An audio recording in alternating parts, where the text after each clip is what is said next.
Welcome to the Elk Talk Podcast with Randy Newberg and Corey Jacobson. Presented by the Rocky Mountain Elk Foundation.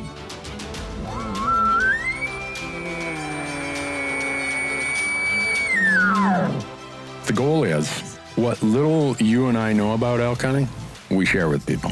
I've got an elk bugling. It's like 120 yards away. What do I do? First off, the thought would never cross my mind when an elk's bugling 120 yards away to call anybody on a cell phone. All elk? All the time? Only elk? Only elk. Well, it's us having conversations. So we usually go down some rabbit holes, but If you hunt with Corey Jacobson, you will find the landscape is full of rabbit holes. We're just going to make this up as we go. and you look at it like, oh, that's a target-rich environment. But if you're trying to single one out, a solo target there is much easier to go into than a big group. We record everything, so there's no BSing, no lying, no faking it with us. Did we hit the record I button? thought I forgot to hit the record button. If you want to know something about elk hunting, this probably isn't the podcast to listen to. Should we give them a list of all the other podcasts where they might learn something?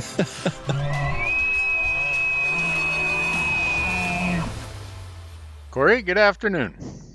Hi, Randy. How are you? Oh, man. It is mid-September, and elk are bugling. The Peak Rut's about to kick in. I couldn't be any better.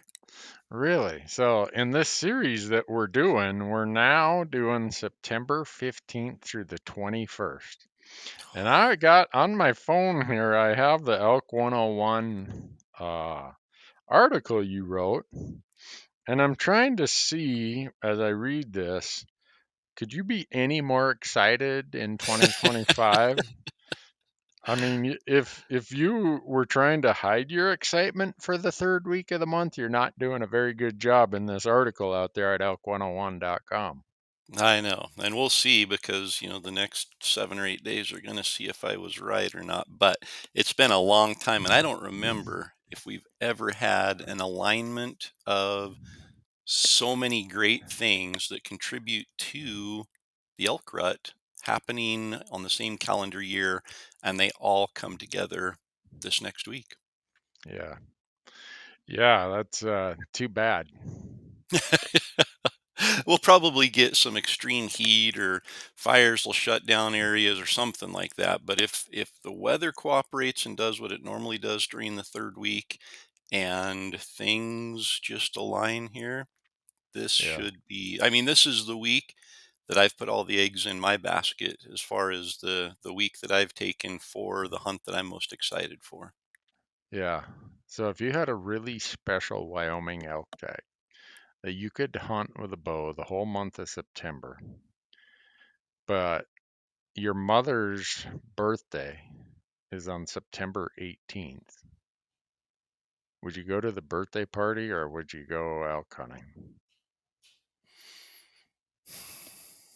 Man, flowers.com is your friend on September 18th.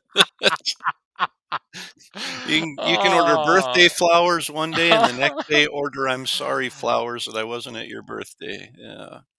Yeah, so yeah, what they call that mixed emotions, right? So my I hope don't is know. that I got the tag filled before then, so then I don't have to buy 3 truckloads of flowers to cover my guilt for being out in the elk woods on September 21st or 18th Uh, or whatever. But if anyhow, you'd have said your wife's birthday, that would cause a little bit more reason to pause there. But mom at this yeah, point, I think understands, yeah, hey, this is, I will give you 5 days, a little bit later on in the calendar yeah. in exchange Well, to be out there and miss your birthday.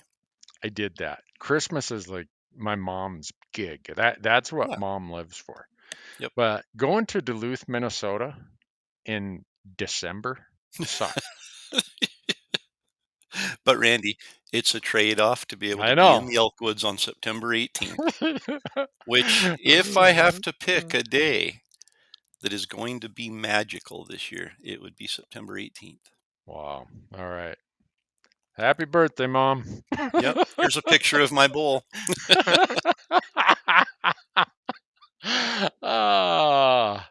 Well, anyhow, we're doing this series, and I think it's going really good. I like it. Yeah.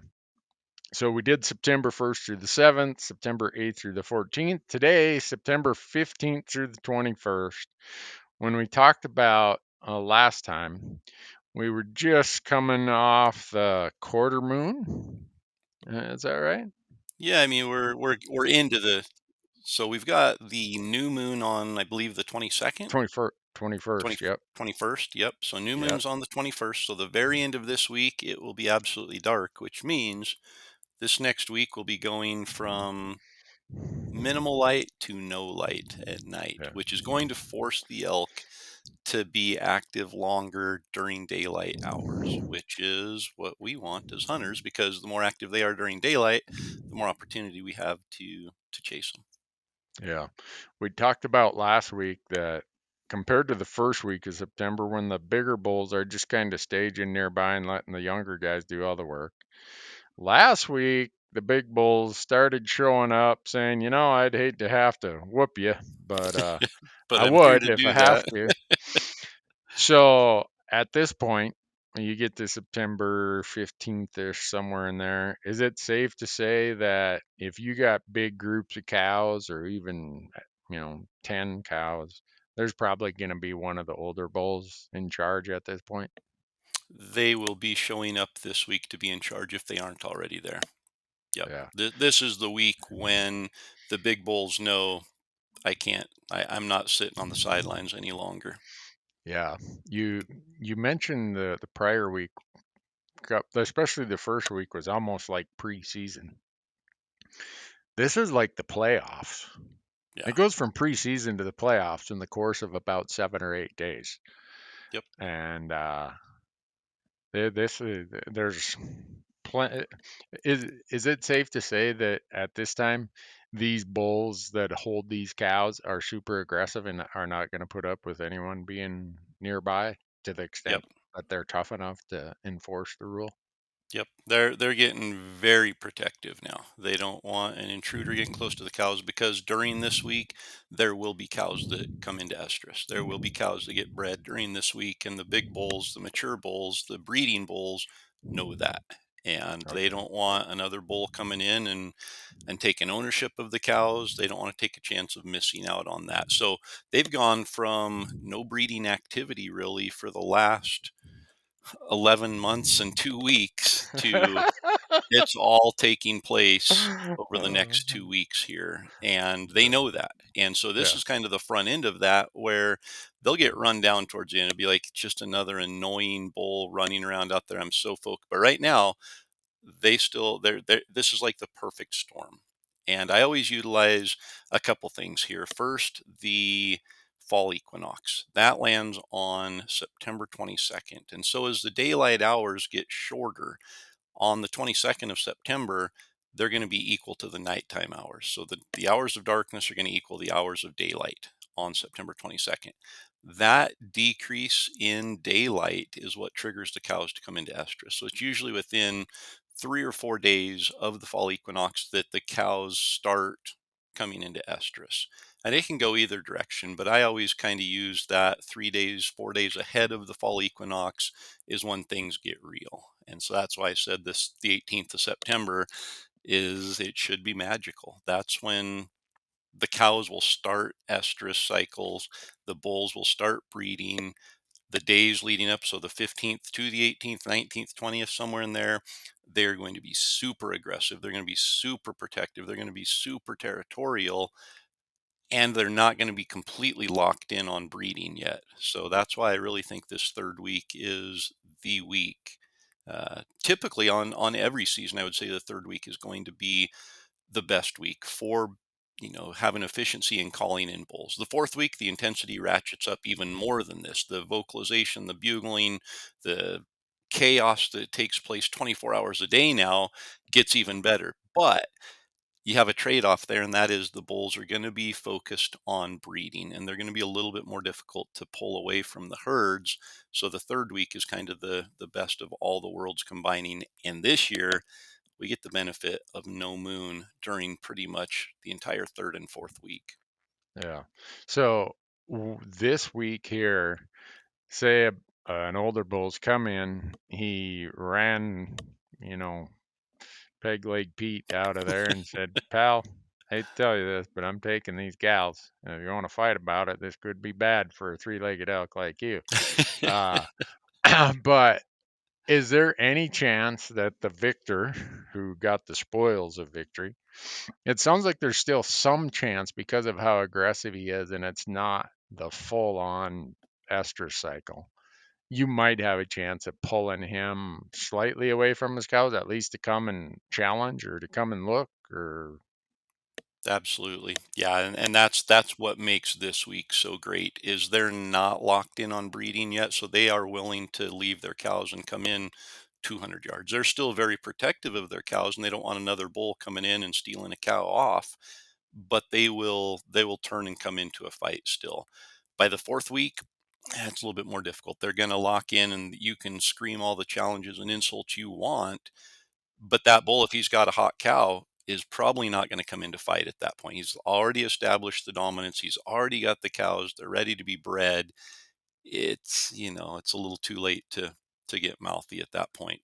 So this week, the third week, he's still susceptible to that. Plus, you have all of these other 6 points that have been with the herd for the last week and a half, 2 weeks that thought they were the herd bull. They just got proven wrong, and probably they didn't even have to fight about it. They're like, "Oh yeah, he is big," or he might have just turned and ran them down the hill a ways. Now they're sitting down there stewing, going, "I had made all these plans for the next 2 weeks that just got canceled instantaneously here, and I am not happy about that. I bought flowers, I did all this, and now I'm standing here with no dates, with no prom to go to." And they will fight at the drop of a hat now. So during this third week, you also get not only the mature herd bulls willing to come in and fight, you have all of these other sub-mature bulls that are still probably a pretty decent mature representation of a herd bull there that don't have a herd. They're willing to come running to cow calls. They're willing to take a chance of fighting to say, I thought I had it. I used to have a herd. Now I don't. I'm going to go and reclaim a herd. So you have them willing to fight. Now you have all the young bulls going, there is chaos everywhere. This is the most exciting party I've ever been invited to. I'm going to go running in. So you just have a lot of really great things if you're into listening to elk bugling and setting up and having elk come into your setups. This is going to be the week. yeah. So you've said in the previous 2 weeks that you're probably going to start with cow calls, maybe a little quieter, maybe then crank that up a little bit. And then if that doesn't work, maybe some sort of bugling. Still kind of a similar sequence. Yeah, and again, I think you can get away with a little bit more aggression this week. The bulls are going to respond to aggression, but they're also, like I mentioned, you've got bulls that just lost their cows that are going to hear a cow call and be like, "Okay, there it is. She just, she invited me to prom. Go and hang out with her." And so you've got a lot of that going on. So there's no reason to get aggressive because there will be some bulls that have been beat up a couple times this week that they're going to maybe end up starting to be a little bit more timid. Uh, I don't see a lot of timid bulls during this week, just from a natural biological standpoint. They are wired to, this is the week when you get aggressive. This is the week when you take chances. This is the week when, if you're going to let your guard down and not pay attention to the wind or to all these different senses that keep you alive the other 51 weeks of the year, this is the week that happens. Hmm. So temperature wise, hopefully it's a little more moderate temperature wise than it was 2 weeks ago, because we're losing daylight faster and Yep. sun's So, getting further south in the hemisphere. yep. uh, More consistent thermals because of that. So you don't have sometimes the first week it's so warm out, you get up in the morning and the thermals are already rising just because the ground temperature didn't cool off enough to change the air temperature direction. By now, with, like you mentioned, the daylight hours are getting shorter. The sun is no longer directly overhead.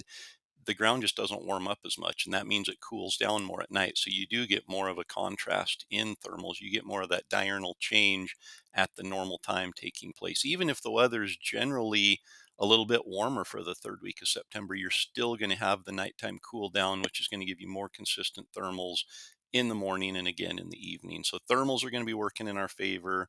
The elk have to stay out feeding a little bit longer. When the bulls get to their bedding area during the middle of the day, they do not want competition or company coming in there. So everything is lending toward this week being really good. Couple of caveats. First one is hunting pressure. More people are probably going to be taking vacation time during the third week than during the first week. So there's going to be more activity in the woods. There have also been 2 preceding weeks, and by the end of this week, 3 preceding weeks of all of this activity bumping elk. And hunters that don't pay as much attention to the wind as they should have walked into setups with the wind going right to the elk while they were bugling, and now the elk are getting more and more educated. So we do have to contend with that the elk have been bumped, they have been educated, they're a little bit wiser. There is that balance of they're dumb in the rut, so hopefully that's enough to counteract the education they've received at our expense for the last 3 weeks. Uh, so a lot of times you just can't catch that group of elk that are heading up the hill. You can't get in front of them. You didn't dare be above them because the thermal was coming down, and that's part of why they like to go uphill in the morning. They go in bed. Any plan, any strategy, any tactic? Because sometimes you'll hear that guy up there. Yeah, every once in a while, he'll just let out a bugle, just I don't know, he's bored or the hormones have got Yep. him wound up, and he's in some sort of frenzy there. What's it happens enough that it seems like it'd be great if there were some, I don't know, predictable or consistent tactics that give you a little more of an advantage. Because when they're in their bed, every elk, from the cows to the bulls, they know exactly where to bed based on where the wind direction is and based on the time of day. They live there. They know every place. Oh yeah, the wind funnels through this little gap right here when it's out of the west southwest. So we're just gonna go over here. And it's really hard once they get bedded because they know the wind and they know the landscape so good. What's the plan? It's, and this goes to, and we've talked about it. It might sound a little bit like the tactic is on repeat during every week of the elk rut here, but midday this week is going to be money. Yes, and it's for all the reasons that we've talked about. You mentioned the bulls are heading uphill. They're following the cows. The cows are the ones that are, there's 8 cows, 10 cows. They're like, hey, this is our schedule. This is the itinerary. And we're not varying from it because if we do, we die. And we're not willing to die. We need to have calves. We need to protect them for the next 6 months so that they can be born and there can be more elk. That is what their purpose is, they want bread and they want to protect those calves and they want to stay alive, and they spend every action, every minute of every day is centered on staying alive. So they've got their schedule, and that bull who is, in his mind, he's got his own itinerary, he's got his own agenda here. It doesn't matter what he wants. If it ties into with what the cows are already doing, then perfect. Well, It's going to work yeah, out. But yeah. the cows are not going to change their activity from going from those lower elevations in the morning up to their bedding area and bedding down. That's how they stay alive. So they're moving up the mountain with purpose. And like you mentioned, getting that bull to turn as he's following them there, as badly as he wants to come back and fight you, as badly as he thinks that those cows that he hears behind him would be a great addition to the herd he has, he knows that if he turns and leaves, those cows keep moving. They don't stop and wait. Like, they don't look at their watch back. You got 15 minutes and then we're going to start moving again. It's, you go do your thing if you want to, but we're moving up the mountain. And that just puts him at risk of losing those cows to another bull that slips in and runs them off. Now he's got to go find them. Now he's got to go fight for them. It's just a lot easier to stay with the cows moving up the mountain. So it can be difficult, even during this third week, to get that bull to turn and come in. The closer you get, the more he's going to be like, okay, 200 yards, I can sacrifice that. I'm going to come in, run you off real quick. Then I'll catch back up from 400 yards. He's, whole different ball game. So same principle applies. So once they get to their bedding area, those cows are no longer on the move. And that bull wants to protect them. He is in his safe spot in that bull bedroom bedding area where now it's not only a territorial thing. He doesn't want another bull there, he wants his cows to feel safe and not be up on the move. So he wants them to bed down. He wants them to not move. He can go and check them a lot easier, and he's going to protect them. So that's when, as a hunter, we want to get on their level, let them settle into their bedding area, give them an hour so things get quiet. And then, like you mentioned, that bull will just respond. He might not even respond to you. He just lets out a bugle to say, I'm king of the mountain today. Things are going my way. The cows are all here. Cows are great. I love life. He's chill. He's in his element.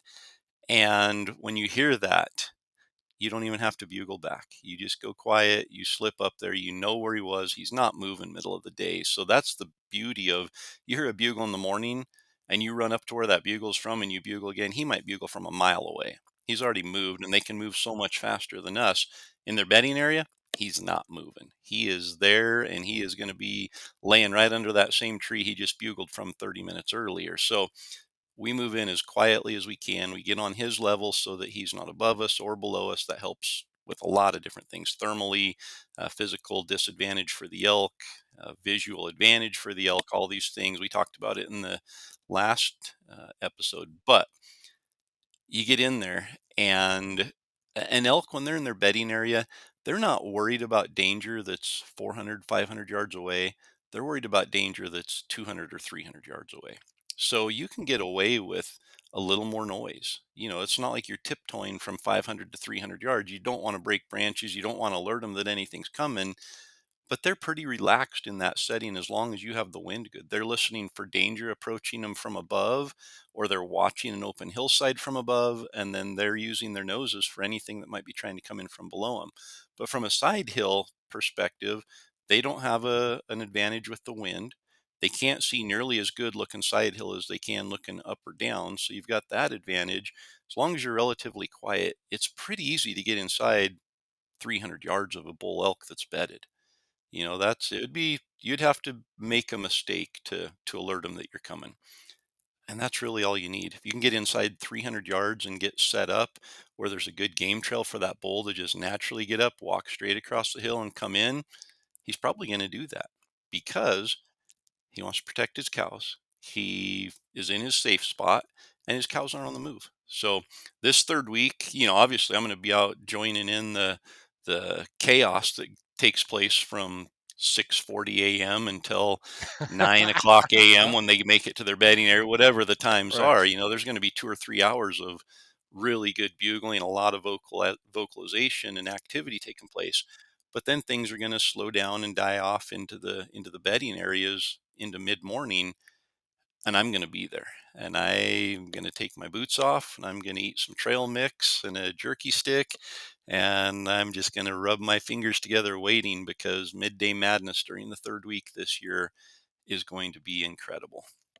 So tell me again, we on the last episode we kind of gave the midday madness overview. Tell me how it's going to work in week 3, Yeah. September 15th to the 21st. 200, 250 yards away from the bedded bull with his herd. Um, Keeping in mind, again, a very generalized statement. They're going to bed somewhere halfway up the mountain to 3/4 the way up the mountain on a north face, where there's a little bit of a just topographical change, whether that goes from steep hill to a flat bench, whether that's a saddle.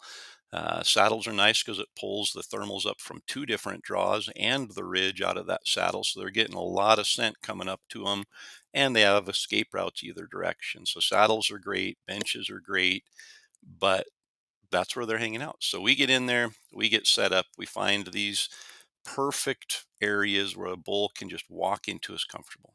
Thinks that he's protected visually, he's close to his bedding area, he's got an escape route that he can retreat on. It's not too brushy, so he's not making a lot of noise. We've got plenty of cover for drawing our bow and good shooting lanes. We've taken the time to find this setup. We didn't, have to rush into, this is what we're left with. The bull's already on his way. We have to just find a setup here. We're in control. So we get in that setup, and we know that bull's 200, 250 yards away. And I give the nod to the caller, and the caller gives a cow caller too. I always like 2 cow calls. And the reason why, we did our elk camp events the last week of July, first part of August, and we demonstrated, simulated calling situations. And I was the elk on the last day, and the attendees were the hunter and the caller and the students in this, and they had to call me in. And it was amazing. I could hear the first cow call, but I couldn't pinpoint it. But the second one, once it got my attention with the first one, I could pinpoint right where it came from. And I have no doubt that elk are very similar. They hear one cow call and they think, okay, that good chance that was a cow call, but I don't know for sure where it came from because I wasn't ready for it. But you give one cow call and then 2 seconds later you give another one. They heard the first one, they keyed in. Now they hear the second one and they know exactly where it's at. So I like to give 2 to 3 cow calls to get them started. Then I know they heard it. And if they hear it during this next week, they should respond. Then again, there are reasons they won't. If there's a lot of predators in the area, if there's been a lot of hunting pressure, it might take a little bit more to coax a response out of that elk. But I just want him to respond. And it can be he's bedded. A lot of times when they're bedded, they just give that wimpy little bugle. Even a big bull sometimes will give a wimpy little bedded bugle just because they don't take a full lung full of oxygen. They aren't standing up. It's just it's almost a sigh. They'll sigh and let you know that I'm over here. And yeah, and that's all I want. That's all I need. And I'm going to give him a couple more rounds of those cow calls again, staying timid here because it might be enough. He might be like, yeah, it's worth me getting up out of my bed and going to this cow to bring her back over here. And you might, the next time he bugles, he might have cut the distance in half and he's on his way. Just keep giving him that.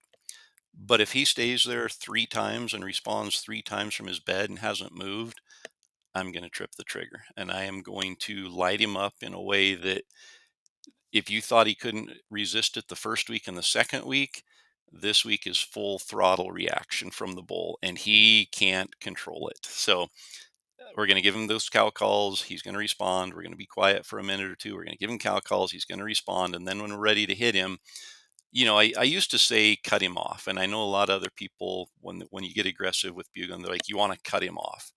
And I think if you can cut him off, there is an advantage to that.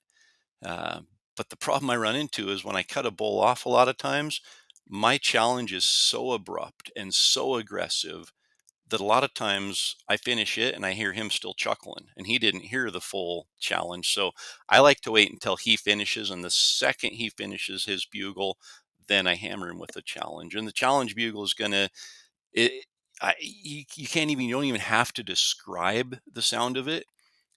Just know that you are putting all of the anger and aggression you can into a bugle at that bull. You're screaming at him.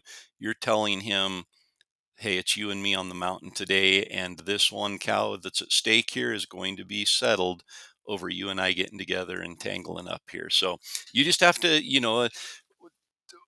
there's not a language. There's not a certain chuckle or a glunk or a certain pitch you have to hit. You just throw everything plus the camp sink in the mix here and let that bull know this is a fight. I just issued a challenge for you to show up here and fight. And whatever it takes when you're putting that pressure on the diaphragm call, you make sure that you're demonstrating and communicating to him that emotion. And I mean, this third week, when you do that, this is when you hear the air come out of the woods. This is when you hear 4 distinct hooves hit the ground.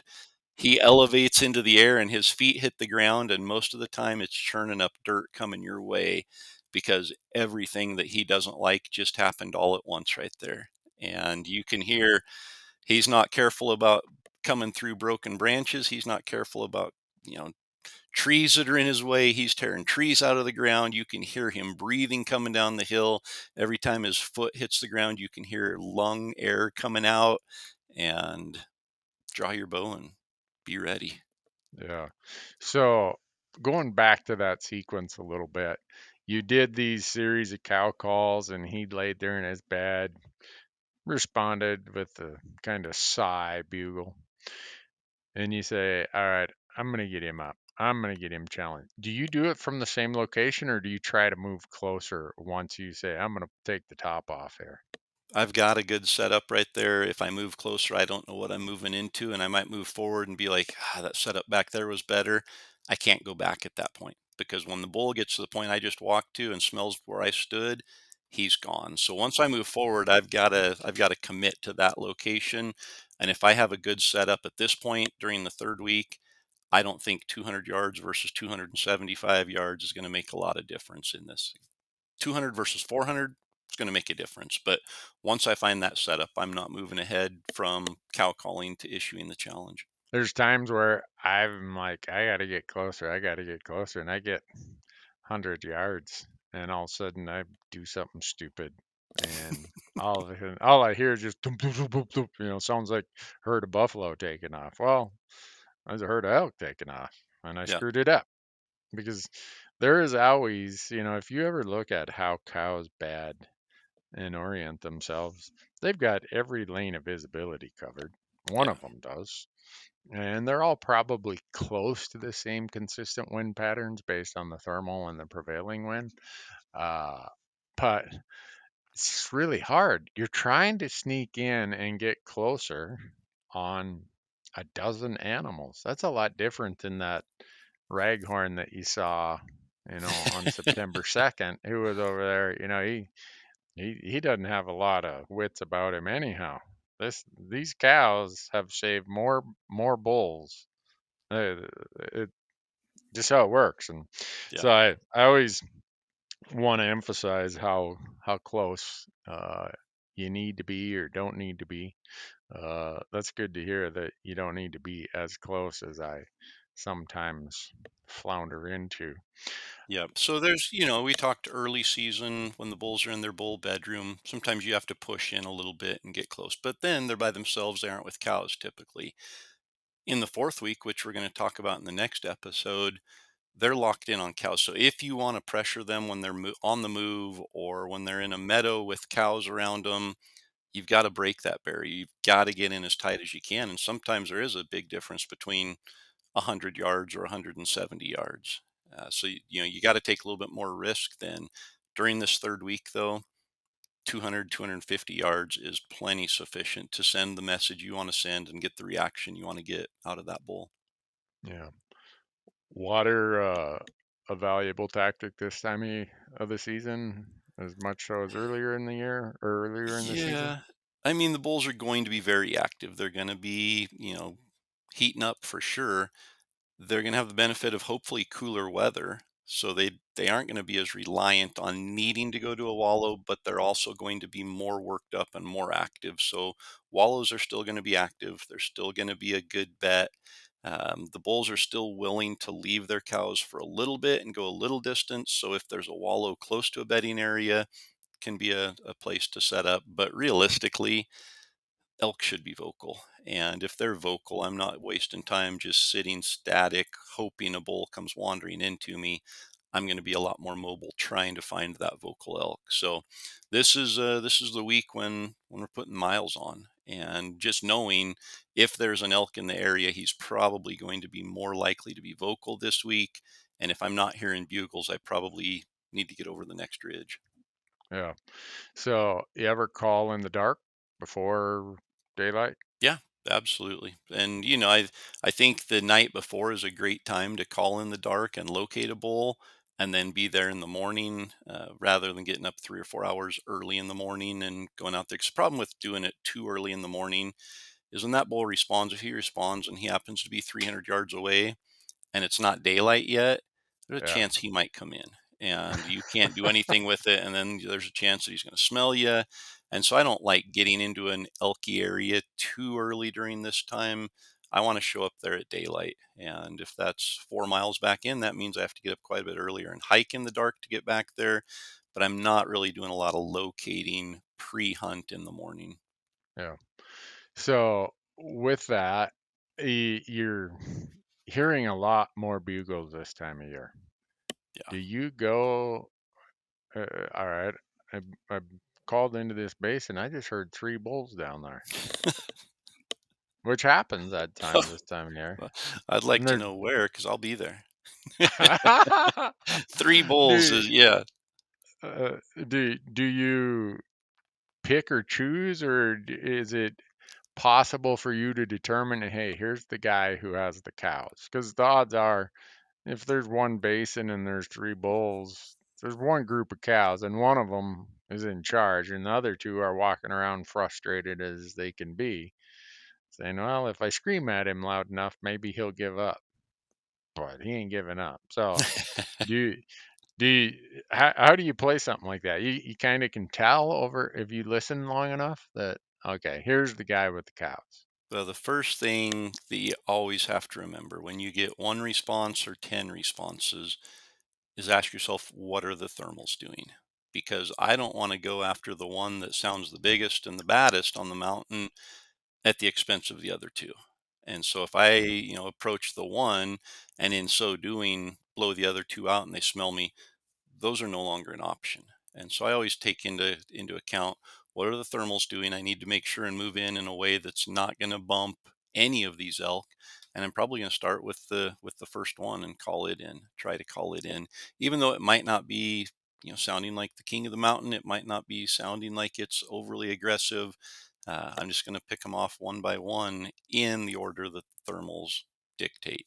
If I'm in a trophy area and if one of them does sound like a big bull and the other 2 are just whiny little squeakers, I'm okay bumping those elk, recognizing that if I bump them and they run to the herd, they're going to take the herd with them. The herd's going to know there's danger. So I have to be strategic in how I bump them and which direction I go in there. So again, I have to play the thermals to make sure that I'm not just pushing all of them in the direction I want to go and hunt later on. But also in some of those glory tag units, satellite bulls are really, really nice bulls that pretty much any archer would almost shiver in their boots if they had a chance to take a Yeah. shot at one of those. So Well, you just think a 330 type bull is a satellite bull in a lot of those units, where the 350, 360, or even bigger bulls are the herd bulls.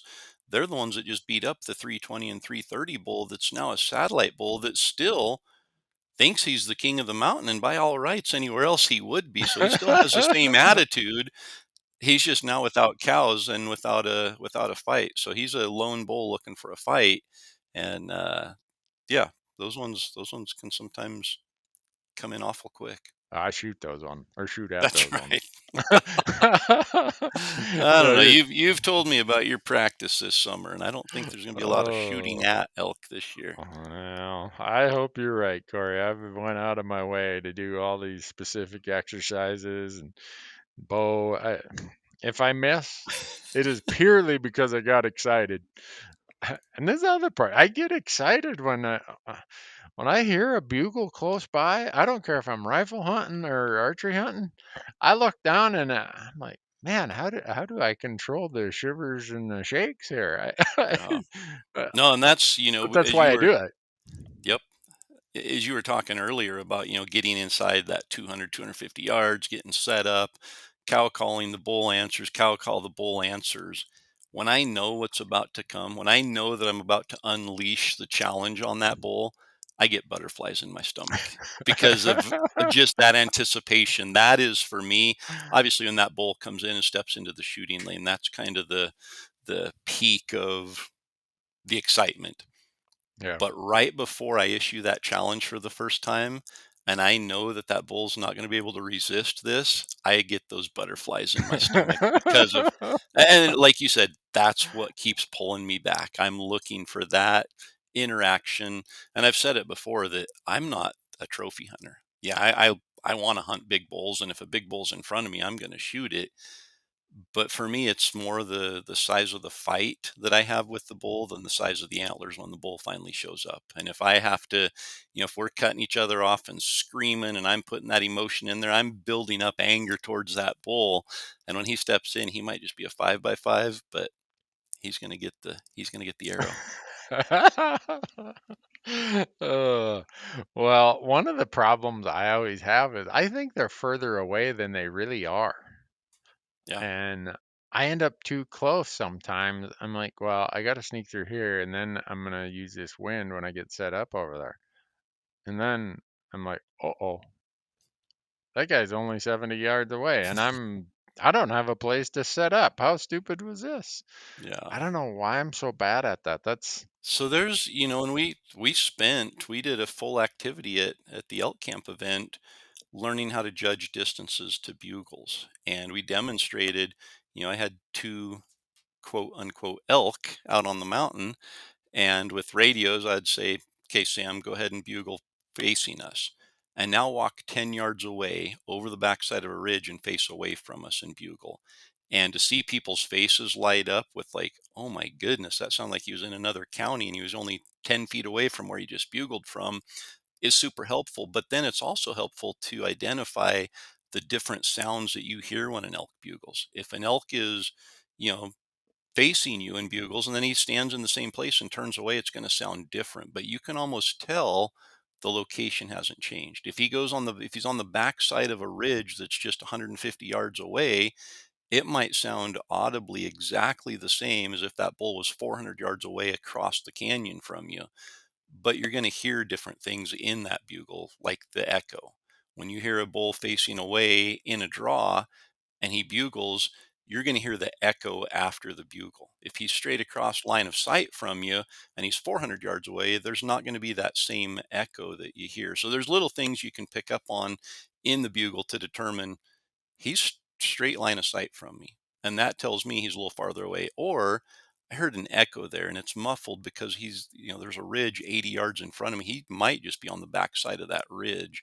And, it can be hard to tell if he's 20 yards down off the backside of a ridge or if he's 400 yards down in the bottom of that next draw off the backside of the ridge. But you can usually get a little bit of an indication of he's closer than he sounds, or he's still a ways away. And I think, we talk about hunting Roosevelt elk on the Oregon coast. You want to talk about misjudging how far away an elk is. When we'd hear a bugle, it would sound like, in my experience with Rocky Mountains and even in heavy timbered areas with Rocky Mountain elk, I'm thinking that bull's 300 yards away and he was actually 90 yards away. And it's just Wow. because of the sound gets absorbed by all the dense vegetation there, that it just swallows up sound and makes it sound like it's distant when it's really right there in front of you. Huh. Well, I've never done that. So a guy with my impaired hearing, I better bring just a, hey, you're coming with me because you're going to listen. Randy will be out there with one of those great big cone funnels stuck in his ear, just turning it, trying to hear. Yeah, but so we're getting towards like at the end of this week. It is just going to be the the planets have aligned in all respects. Yeah. Is it if you aren't hearing bugles, are you just packing up and moving just because, like, if they were here, I'd hear them. So why waste this precious 3, 4, 5 days in places where there are no elk? Because I see guys go fishing and they fish where there are no fish. And It's they like, stay there all day. yeah, yeah, yeah, they're fishing in 15 feet of water. The fish are out at 30 feet. It's like, why'd you waste your whole day doing that?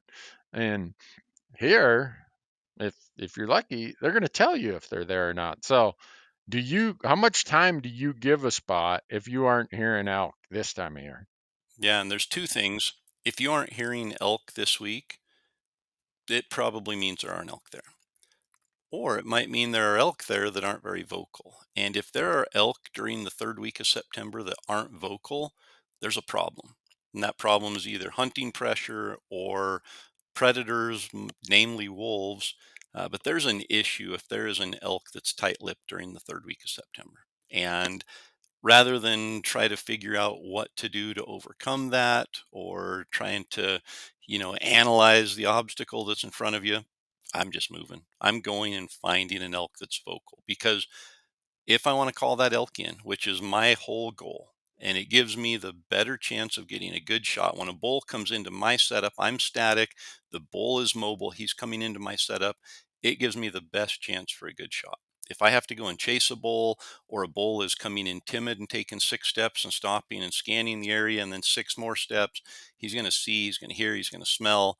My chances go down. So I want a bull that loses his mind, comes into fight. And if I'm not hearing bugles, I'm leaving and going to find it. So realistically, during this time of year, an area gets one shot, one morning hunt or one evening hunt. And if I don't hear bugles, I'm in a new area. And it might just be, one drainage over. It might be the backside of that ridge, but I'm not hunting that same basin again the next day. Well, that's one of the things that I often hear from people is, man, we know elk were in there and we couldn't locate them. Well, if it's September 18th, 20th, and you can't hear them, you know, it's not like you're leaving elk to find elk at that point. And you might be, but you're leaving non-vocal elk to find vocal elk, which is important when it comes to calling. Yeah. So don't waste those days because a lot of people got their plan or, this is every year we get into them in this basin. Well, maybe it's a drought year or it's a wetter year or whatever, and the cows are feeding somewhere else. You can say they should be in here, but if they're not, let the elk tell you where you should be. Yeah. Because you only have so many days in this premium window that we're talking about. You don't want to waste that. No. And Thinking, how do I find elk? With a bugle tube. All your scouting, e-scouting, everything, it's helpful. It might lead you to an area, but it goes out the window this week because the elk are going to be where you find them with your bugle tube. So I'm doing my scouting on the fly. I'm finding a ridge. I'm hiking it as far as that ridge will take me, and I'm blowing location bugles off of both sides of it. And when I hear a response, I know there's an elk right there, right now, and that's the elk I'm hunting. I'm not going to spend time guessing where the elk are or hoping that they're in an area. I'm going to go and find the elk this week. yeah. It's interesting that you say that, and I'm going to bring it up. I can prove that what you just said is how you operate. Uh, I've all the times I've been with you, the many days and miles, you've never said, "Oh, let's not go after that one. He sounds wimpy." If we heard a bugle, it's like, I don't care if there's grizzly bears down there. I don't care how steep it is, how far it is. We're going to find out. Yeah. Do you go after pretty much every bugle that you Every hear? bugle. Every bugle. Yeah, that's what I'm there for. And I love antlers. I love big antlers. But it's not my focus. And for somebody that is, that's great. There's nothing wrong with that. But for me, the focus is calling that bull in. And I don't care if it's a immature 3x4 or a giant 7x8. I just want to have that interaction with. I want that experience of seeing that bull bugle 30 yards in front of me broadside and deciding, is that the bull I'm going to shoot today? Yeah, well, we went down in Montana. We heard a bull bugle, and I'm like, I've been down in there. That's the worst grizzly bear nest on this side of Yellowstone. Was Corey, you say? Oh, well, we can sneak down in there. And then we sneaked down in there, and fortunately, the bull that came in was a young bull, and he decided not to shoot, for which I was extremely grateful. Because climbing out of there wouldn't have been any fun, especially coming back for the next loads with grizzly bears. But I don't remember you sharing your gratitude with me when I passed that bull up. If you had a feeling of gratitude there, it was clouded by your frustration and your amazement that anybody would just draw back on a bull and let down and smile. And you're like, what's going on? uh, We're here. yeah, yeah, there was kind of that, but I kind of kept it quiet. How relieved I was, but we weren't backing a bull out of there because one of my grizzly bear encounters in Montana in archery season was just a ridge slightly to the east of. Well, it forms that basin we were in, but Yep. my point is, when Corey, he's not just saying this. When he hears a bugle, it's like, boom, off we go. And if that works out or doesn't work out, okay, then we'll go find the next bugle and we'll chase that one. And so that's also part of why you probably have more encounters than the average person, because a lot of Yeah, people and I've heard people say, "Oh, I heard some bugles, but they're little guys. I wasn't gonna go chase those." yep. And encounters are really what you need to fill a tag. One encounter a season is not going to get it done most of the time. It takes, I would say, on average, we kill an elk every 4 or 5 encounters. meaning we're probably about 20-25% efficient on, and by an encounter, I mean calling that bull into bow range, and still things happen in there. And I've heard people say, "Well, I called in 18 bulls last year and didn't get a shot." Well, there's something wrong with your setup, or there's something that's keeping you from getting a shot. And then I've heard other people say, "I only heard one bull all last season," or "I didn't hear any elk." Well, that's in your lack of going and finding a new area that's happening. So there's a lot of things that go into that, but at the end of the day, I want more encounters. And the more encounters I can have, the higher my hopes of filling that tag are. So September 15th to 21st, the words you would leave the audience with is be mobile, be aggressive. Be mobile, be aggressive, and do not go home early this week. This is this is not the week to throw in the towel. This is the week where tomorrow is going to be better than yesterday. Yeah. Well, this is fun, Corey. Picking your brain on all this. You're such a mountain of gold here, and I appreciate you sharing that with the audience. Elk101.com. People have heard me. I have it on my phone here. I got it pulled up. They're hearing me talk about the article that you have out there. It's a great article for 2025. I'd suggest everybody do it. And if you really want to get into it, Corey's University of Elk Hunting is out there on Outdoor Class. Go to outdoorclass.com. Promo code Elk Talk 15.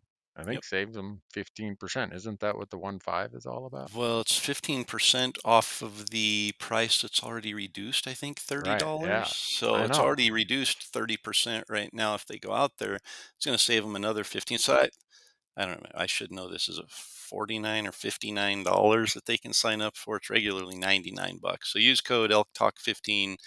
You're going to save a whole bunch of money, and the amount of material you're going to get. Yeah, there's a lot of stuff on rut hunting, which right now we're leading into the peak rut. There's a lot of tactics in there, a lot of strategy, but things are going to change fast here, and it's going to go to from pre-rut to peak rut to post-rut in a matter of weeks. And Randy's got a lot of information on hunting elk in the post-rut in the late season. There's mule deer hunting, antelope hunting. There's just a bunch of information there. So for the price, you're getting priceless amounts of information. Yeah. Well, folks, thanks for being here. We get to talk about the peak of the peak rut next week, September 22nd. We're going to add a day. We're going to take you to the end of September. We're going to September 30th because some states close on September 30th for archery, and we'll round it up a day. And if we decide That's we right. want to get into October, I'll leave that up to Corey. But so thanks, Corey. Thanks, folks. Appreciate y'all being here. Good luck out there.